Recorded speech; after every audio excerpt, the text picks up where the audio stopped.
দেখতেই পাচ্ছ বন্ধুরা, আমাদের রাতে ট্রেনে টাইম পাস হচ্ছিল না, ঘুমও আসলো না, তাই কোটো মোটো গাছ খেলাম। আর দেখো এদিকে রাত্রে কি খাবো, নিচে নামলাম। যখন এই খাবারটা কিনি না, তখন বলছিল রুটি সবজি রুটি সবজি। ভাবলাম রাত্রে কি খাবো। আর যেহেতু আমার পেটটা খুব ব্যথা করছিল, মানে ভেলুরের থেকেই পেট ব্যথা করছিল। আর দেখো রুটি সবজি বলে আমার থেকে 50 টাকা নিল। দেখি কি লুচি আর তরকারি, আমরা খাইনি, খাবারটা পুরো ওইভাবেই ফেলে দিলাম। আর এই তরকারিটা পুরো কেমন জল।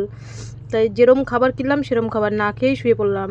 আর এদিকে দেখো মেয়ের নাকে ওষুধ দিয়ে ঘুমিয়ে পড়েছে। আর দেখো এখানে শুধু আমরা জল, এত জলের বোতল জমে গেছে, শুধু জলই খেয়েছি, আমরা কোনো কিচ্ছু খাবার খাইনি। কেননা আমার সেই ভেলুরে যে গেছি, ভেলুরে যাওয়ার থেকেই আমার পেট খালি ব্যথা ব্যথা ব্যথা যন্ত্রণা। কত ওষুধ খেয়ে খেয়ে খেয়ে খেয়ে আমি মানে কতদিন ধরে আছি পেটে ব্যথা, যে কী হচ্ছে, কেন এত পেটে ব্যথা করে সবসময়। তা দেখো রাত যখন 2টো বাজে, সাঁতরাগাছিতে গাড়ি দাঁড়িয়ে গেছে। আমরা হঠাৎ করে মোবাইলে দেখি যে ইয়েতে হাওড়াতে আর গাড়ি যাবে না। আর দেখো আমি সাঁতরাগাছি সেরকমভাবে চিনিও না, যাওয়ার সময় আমি এসেছিলাম, ওই যে এবার যখন ভেলুরে গেলাম। আর দেখো রাত 2টোর সময় হঠাৎ করে আমাদের সাঁতরাগাছিতে নামিয়ে দিল ট্রেন। আর সবাই বলছে ট্রেন আর যাবে না হাওড়াতে। তখন নেমে গেলাম, তখন বাজে 2টো। আর দেখো এত বড় স্টেশনে একটা ঘড়ি নেই, কিচ্ছু নেই। এখন কি করব, কোন দিকে যাব দিশও পাচ্ছি না মেয়েকে নিয়ে।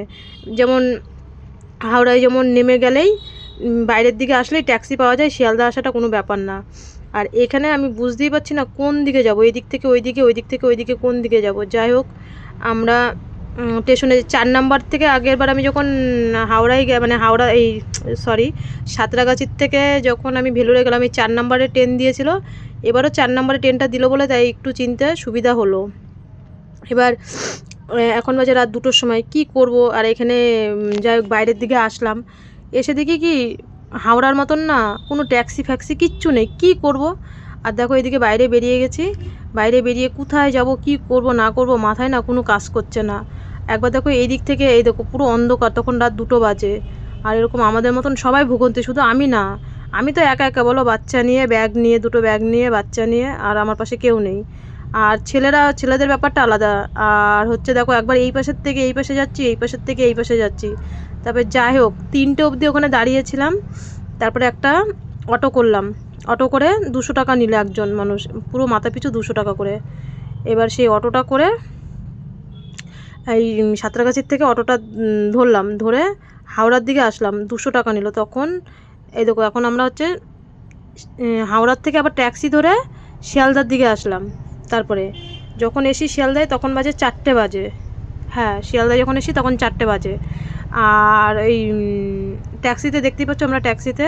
আর শিয়ালদার মানে ভিডিওটা তোমার আগেই চলে গেছে, কেননা আমার ফোন সুইচ অফ হয়ে গেছিলো।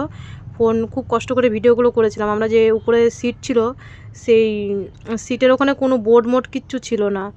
তারপরে দেখো কতটা অন্ধকার, যখন আমরা এই দেখো এই রাত 2টোর সময় যখন আমরা ইয়েতে সাঁতরাগাছিতে। এর জন্যে আমার যাই হোক সরি, আমার ভিডিওটা একটু নিতে ভুলভাল হয়ে গেছে।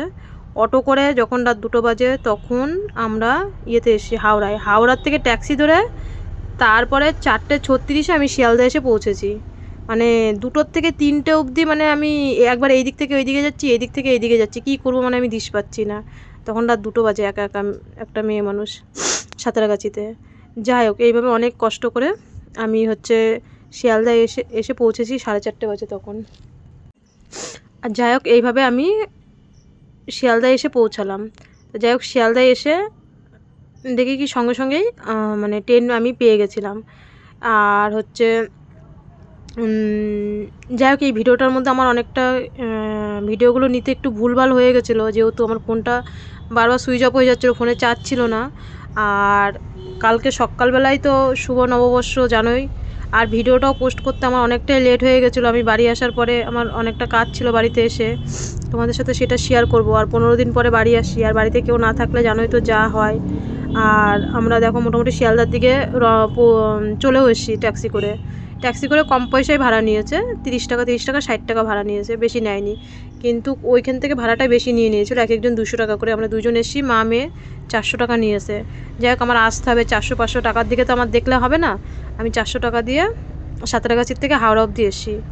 আর এখান থেকে 30 টাকা করে ভাড়া নিয়েছে, যা ভাড়া 20 টাকা করে ভাড়া, যেহেতু 4টের সময় তাই 30 টাকা করে ভাড়া নিয়েছে। আচ্ছা যাই হোক ভাড়া নিয়েছে, আমার তো বাড়ি আসা নিয়ে কথা। আর এবার শিয়ালদার দিকে আমরা যাচ্ছি। আর শিয়ালদায় এসে সঙ্গে সঙ্গেই ট্রেন পেয়ে গেছিলাম। 4:55 ট্রেন ছিল, আর 4:36 ঢুকে যাই পৌঁছে গেলাম।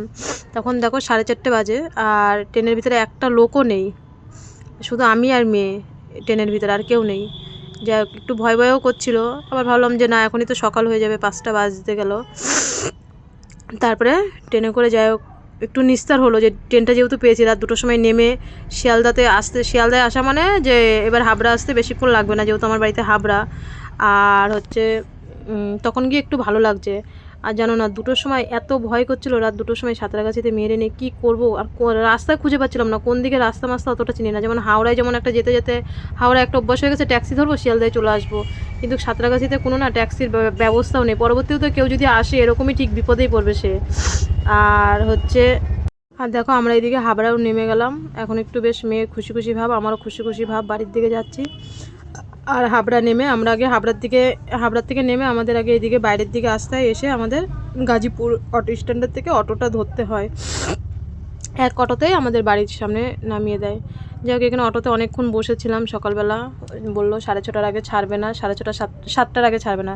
যাই হোক দেখো অটোতে করে এদিকে দেখো আমাদের এখানে জলেশ্বর, তোমরা তো নাম শুনেছো, তোমাদের মেলার ভিডিও মেলার ভিডিও অবশ্যই আমি পোস্ট করব, আর আগেও দেখেছো জলেশ্বরের।